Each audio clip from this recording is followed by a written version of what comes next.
जो शरीर के साथ है, जो शरीर के साथ है वही संसार के साथ है।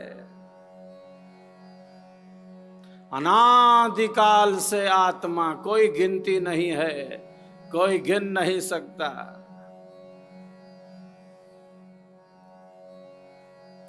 200 करोड़ वर्ष तो इस वर्तमान सृष्टि के ही हैं। अनादिकाल से आत्मा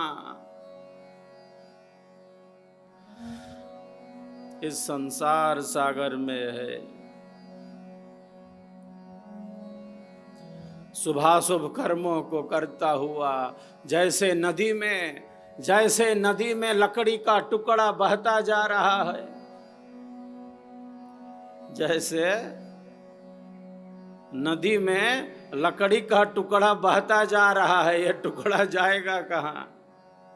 बहे जा रहे हैं। अनंत अनंत अनंत अनंत जन्म और जीवनों से नाना प्रकार के सुखों को, नाना प्रकार के दुखों को, भोगों को, पदार्थों को, संबंधों को, मैं तू यह वह मेरा तेरा, अनंत अनंत जन्म और जीवनों से मैं तू यह वह, अनंत अनंत जन्म और जीवनों से।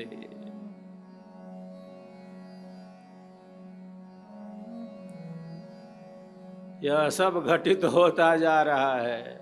जीवन क्यों मिला था?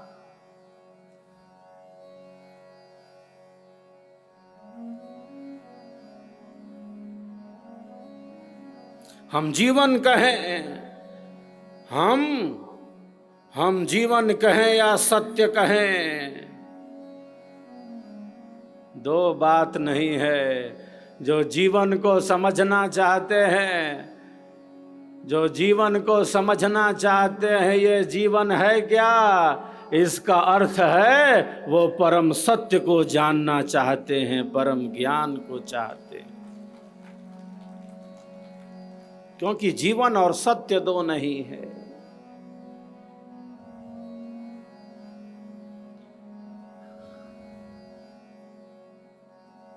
हम जीवन कहें या सत्य कहें, क्योंकि हम सबके जीवन का आधार एक है, जो परमात्मा है।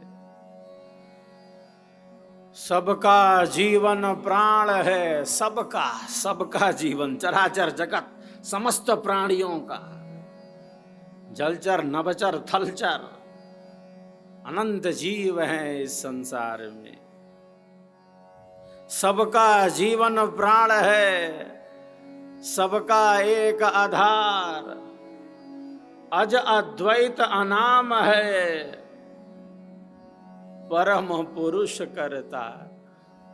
सर्वाधार परमात्मा एक है, आत्माएं अनंत हैं, अनंत हैं आत्माएं, और सबका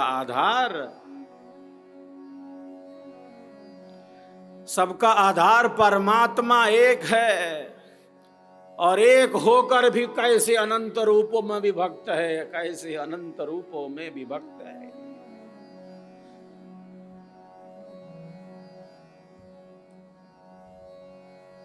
अनंत अनंत जन्म और जीवनों से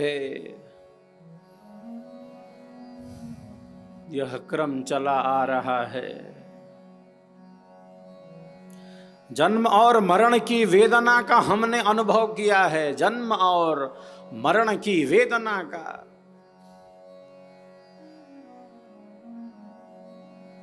हमने अनुभव किया है।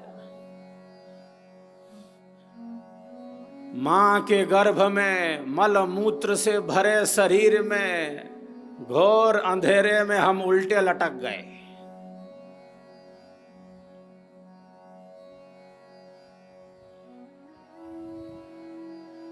मां से कई गुना ज्यादा वो गर्भस्थ शिशु दुख भोगता है, कष्ट भोगता है, घोर अंधेरे में, जैसे महानरक में पड़ा हो। मलमूत्र से भरे शरीर में न जाने कितनी बार बेहोश हो जाता है वो गर्भस्थ।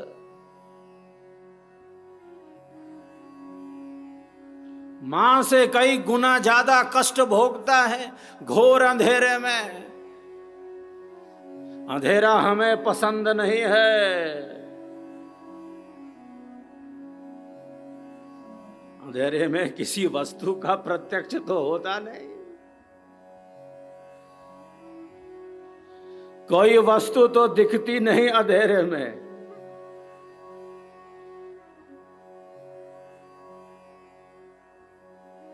हम आंखों से देखते हैं। क्यों देख पाते हैं? क्योंकि हमारे आंखों में प्रकाश है।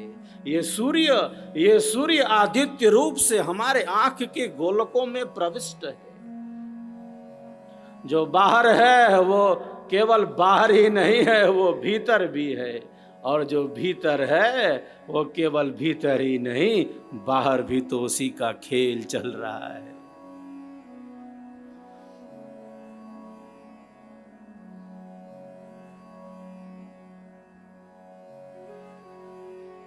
गर्भ में कितना कष्ट मिला है हमें इसका अनुभव है। सूक्ष्म रूप से ये सारे संस्कार हमारे चित्त में, हमारे अंतःकरण में दबे भरे पड़े हैं। मृत्यु की कैसी वेदना होती है हमने इसका अनुभव किया है। एक बार मृत्यु हुई है, एक बार शरीर छूटा है, एक बार प्राण छूटे हैं, अनंत अनंत बार। कोई गिनती है? अनंत अनंत बार ये शरीर छूट गया। हमारा रहता शरीर तो हम लेकर चले जाते, हम अपनी वस्तु कहीं छोड़ते हैं क्या? इतनी आसक्ति है हमें शरीर से। शरीर हमें मिला है ईश्वर की महान कृपा से। ईश्वर ने प्रसाद दे दिया है कि ले लो प्रसाद। ईश्वर का महान प्रसाद है। ईश्वर का महान प्रसाद है ये मानव शरीर, ये मानव जीवन हमें मिला है। हमारा है नहीं, हमें मिला जरूर है।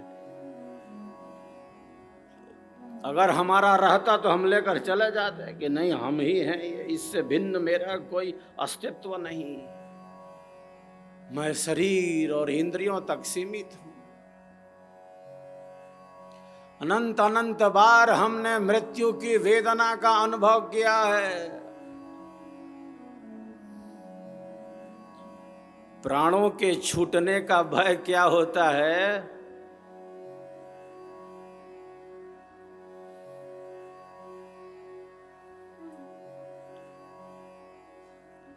इसका हमें अनुभव है। इसीलिए जब भी प्राणों पर संकट आता है सभी प्राणी घबरा जाते हैं। जब भी किसी भी प्राणी के छोटे से छोटे शरीर वाला हो, चींटी से लेकर हाथी तक, जब भी किसी भी प्राणी के प्राणों पर संकट आता है वो तत्क्षण घबरा जाता है।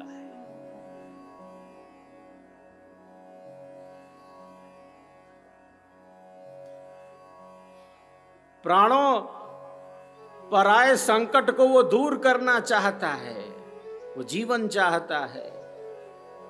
प्राण बड़े प्रिय हैं।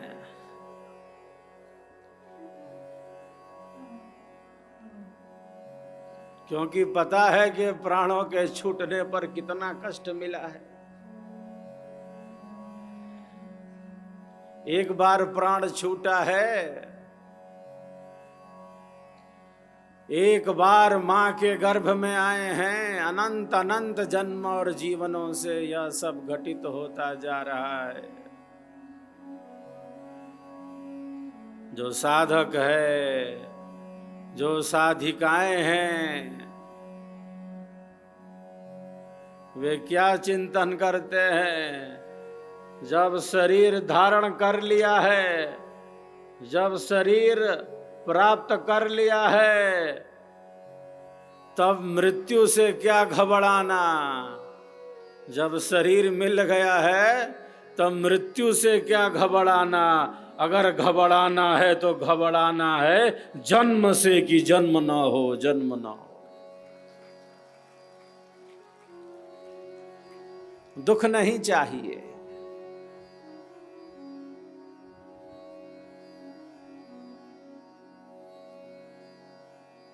दुखादुद्विजते सर्वः सर्वस्य सुखमीप्सितम्। दुख नहीं चाहिए। हमारे ऋषि कहते हैं समाधि सुसुप्ति मोक्षेषु ब्रह्म रूपता। समाधि में दुख है, मोक्ष में दुख है, गाढ़ी नींद में दुख है, गाढ़ी निद्रा में मैं तू यह वह, कोई इच्छाएं, कोई कामनाएं, कोई वासनाएं। जब हम गाढ़ी नींद में हैं, कोई सुख का अनुभव है, कोई दुख का अनुभव है। गाढ़ी नींद में जब ज्ञान और कर्म की इंद्रियां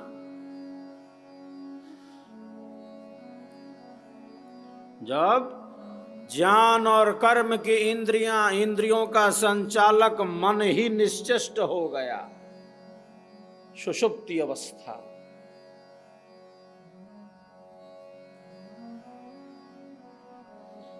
जब गाढ़ी नींद में सब विश्राम कर रहे हैं, प्राण जगे, उस समय भी कोई अनुभव है सुख का, दुख का, मैं तू यह वह, कोई इच्छाएं, कोई कामनाएं, कोई वासनाएं, कोई अनियंत्रण, कोई असंयम। सुषुप्ति में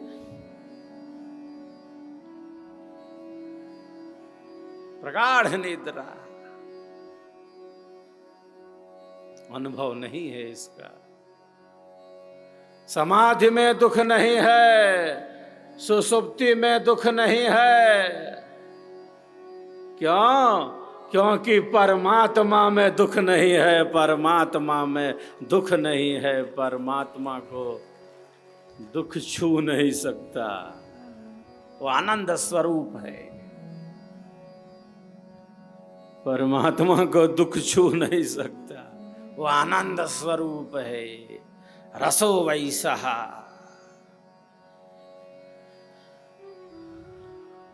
आनंदो ब्रह्मेति व्यजानात्। उपनिषद में ऋषि क्या कहते हैं? ब्रह्म ही आनंद है, आनंद ही ब्रह्म है। रसो वैसः आनंदो ब्रह्मेति व्यजानात्। आनंदाद्वै खल्विमानि भूतानि जायन्ते, आनंदेन जातानि जीवन्ति, आनंदम प्रयन्त्यभिशं विशन्ति।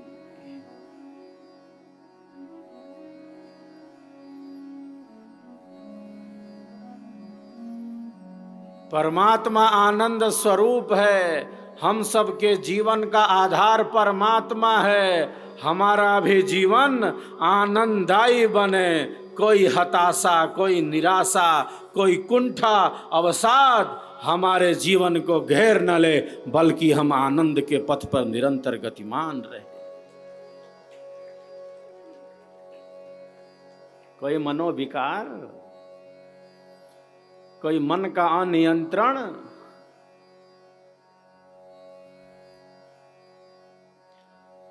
कोई मन का असंयम हमारे जीवन की सहजता, हमारे जीवन की सरसता, हमारे जीवन की सरलता, हमारे जीवन की स्वाभाविकता को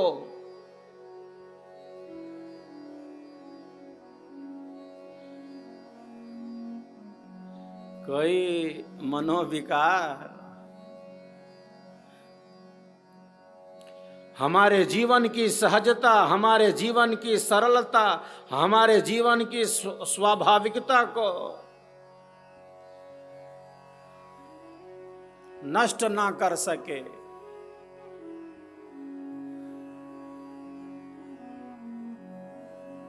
बल्कि हमारा जीवन आनंददायी बने, हमारा जीवन प्रकाश के पथ पर गतिमान रहे, हमारा जीवन अध्यात्म के पथ पर गतिमान रहे।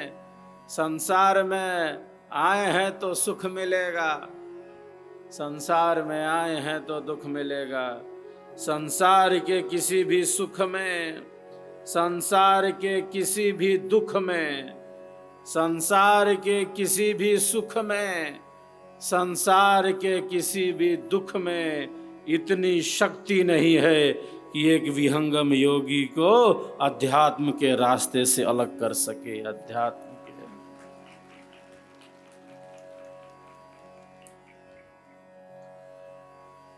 बाहर की परिस्थितियां तो बाहर की हैं, वो बदल रही हैं। कोई वस्तु यहाँ स्थिर नहीं रहने वाली नहीं है, सब कुछ बदल रहा है, हर क्षण हर पल बदलता जा रहा है।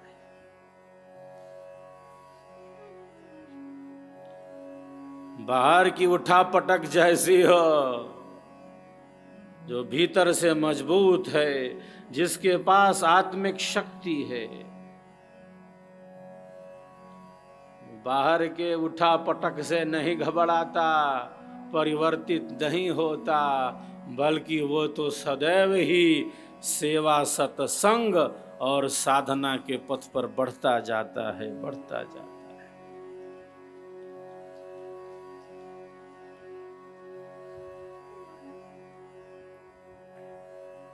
आत्म कल्याण के मार्ग से दूर नहीं जाता, लक्ष्य से दूर नहीं जाता। जैसे चमकते हुए सूर्य के प्रकाश में, चमकते हुए सूर्य के प्रकाश में सब वस्तुएं प्रत्यक्ष हो जाती हैं, वैसे ही विहंगम योगी, एक साधक और साधिकाएं ये जीवन है क्या, इसका अनुभव कर लेते हैं, इसे जान लेते हैं।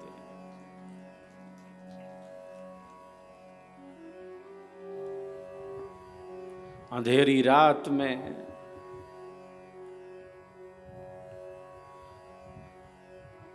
अंधेरी रात में अकेले चलता हुआ व्यक्ति, अंधेरी रात में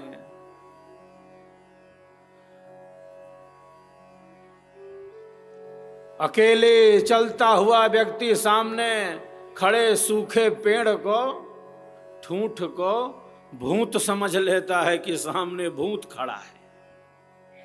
अंधेरी रात में अकेले चलता हुआ व्यक्ति सामने खड़े सूखे पेड़ को भूत समझ लेता है। तो जहां अंधेरा है, जहां अंधेरा है, केवल अंधेरा नहीं है।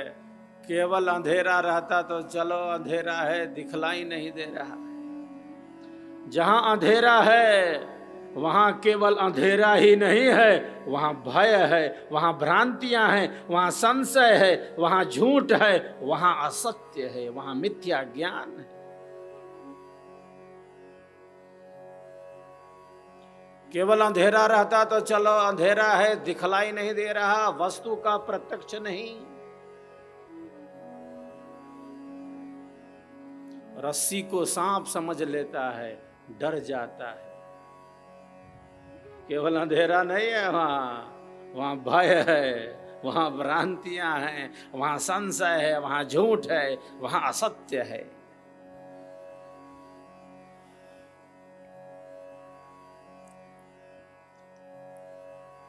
ब्रह्म विद्या विहंगम योग, सद्गुरुदेव का स्वर वेद, ब्रह्म विद्या का यह ज्ञान, सद्गुरु का यह ज्ञान, सद्गुरु का यह विज्ञान, महापुरुषों की यह गाथा हमारे अंतःकरण के अंधेरे को दूर करने का सामर्थ्य रखती है। हमारे अंतःकरण